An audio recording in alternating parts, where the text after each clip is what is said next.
اپنی بیٹیوں کو جینس پہناتے ہیں. بچیاں ہماری چھوٹی چھوٹی, ان کو جینس ہم نے بچپنے پہ دیا. یہ بچیاں جب جوان ہوں گی تو جینس کی عادی نہیں بنیں گی, ان کی عادت نہیں بگڑے گی. کبھی تم نے سکھایا انہیں کہ فاطمہ کی زندگی کیا تھی, سیدہ زینب کی زندگی کیسی تھی؟ کبھی قرآن پڑھانے کی طرف مائل کیا کہ بچی پہلے قرآن پڑھا, صبح اٹھو تو قرآن پڑھو. جہیز میں قرآن دینے والے بہت لوگ ہیں, لیکن صرف دہیز میں قرآن دے دیا کب ہو گیا؟ جہیز میں قرآن دیا بہت لوگوں کو دیا جاتا ہے. بعض عورتیں ایسی ہیں کہ جب سے ان کی شادی ہوئی ہوگی تب سے انہوں نے قرآن کھولا ہی نہیں ہوگا. ایسی بھی ہوں گی قوم کے اندر. تو بچاؤ, یہ قرآن طاقوں کو سجانے کے لیے آیا, یہ قرآن ہم سب کی ہدایت کے لیے آیا ہے کہ قرآن کو پڑھتے جائیں, ہدایت حاصل کرتے چلے جائیں. اس لیے قرآن آیا, طاقوں پر سجانے کے لیے نہیں آیا.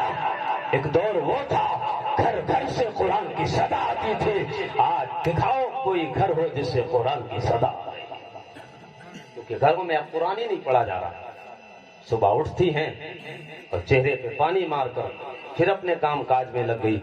8-10 بجے اٹھنے والی ماں بہنیں, پھر بتاؤ ان سے کون سی بھلائی کی امید ہو سکتی ہے؟ ان کے ذریعے کون سا انقلاب آ سکتا ہے؟ ان کے حالات شادیوں میں دیکھو تو بے حیائی, اور جہاں پر اس کا بیٹی کا باپ بھی ہوتا ہے, اس کی خود کی بیٹی غیروں کے سامنے بغیر حجاب کے بات چیت کرتی ہے. یار ہماری شرم کا پانی نکل گیا. باپ بھی موجود, جس سے بات کر رہی ہے وہ اس کا کوئی محرم بھی نہیں ہے, کوئی خالہ کا لڑکا ہے, کوئی دور کا رشتہ دار ہے, اس سے باتوں میں مشغول. ادھر باپ بھی سامنے کھڑا ہے. جب باپ سامنے کھڑے ہو کر دیکھ سکتا ہے کہ اس کی بیٹی غیر سے بات چیت کر رہی ہے, تو پھر بتاؤ یہ باپ کیا مربی بنے گا اس بیٹی کا, کیا تربیت دے گا اس بیٹی کو؟ یہ جب شادیوں میں گئی تو دنیا بھر کا میک اپ کیا انہوں نے.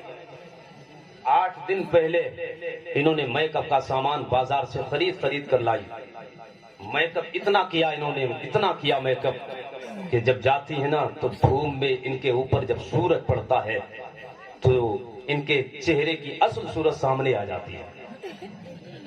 کہنے کا یہ مقصد نہیں کتنا بھی کرو, لیکن جو حلال اور جائز ہے اتنا ہی کرو, اور جن چیزوں کا حکم دیا گیا وہ میک اپ وہ زینت ہونا چاہیے.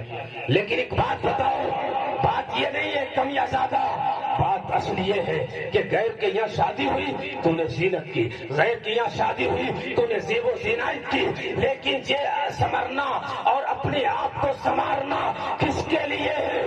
غیر کے یہاں شادی ہے دنیا کو دکھانے کے لیے.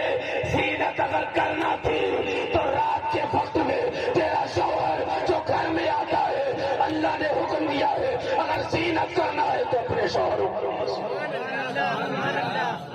غیروں کے لیے جو زینت کر کے جا رہی ہو اللہ بھی ناراض ہوگا, اللہ کا رسول بھی ناراض ہوگا. تو اپنے شوہر کے لیے جو زینت کرو گی اس سے اللہ بھی راضی ہوگا, اللہ کا محبوب بھی راضی ہوگا. بس آخری بات, سرکار بیٹھے ہوئے ہیں, حضور سیدی سندی آقائی ملجائی مولائی سید انس میاں صاحب قبلہ تشریف رکھتے ہیں, اور حضرت کی اجازت سے صرف 10 منٹ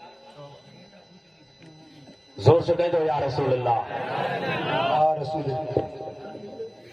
یہ چہرے جو ہے کبھی کبھی دیکھنے کو ملتے ہیں, ان کو دیکھتے رہیے, ان کی برکتیں پوری سال ملے گی.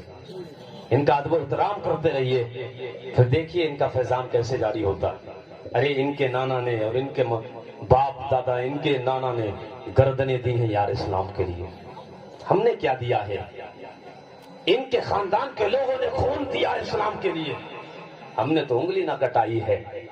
ہم نے اگر انگلی اسلام کے لیے کٹائی ہوتی تو ہمیں دین کا درد پتہ لگتا. گھر بار لٹ گئے جب ہم تک دین آیا ہے, خاندان پورے خاندان چلے گئے تب ہم تک دین آیا ہے. ان کا ادب ہر حال میں ضروری ہے.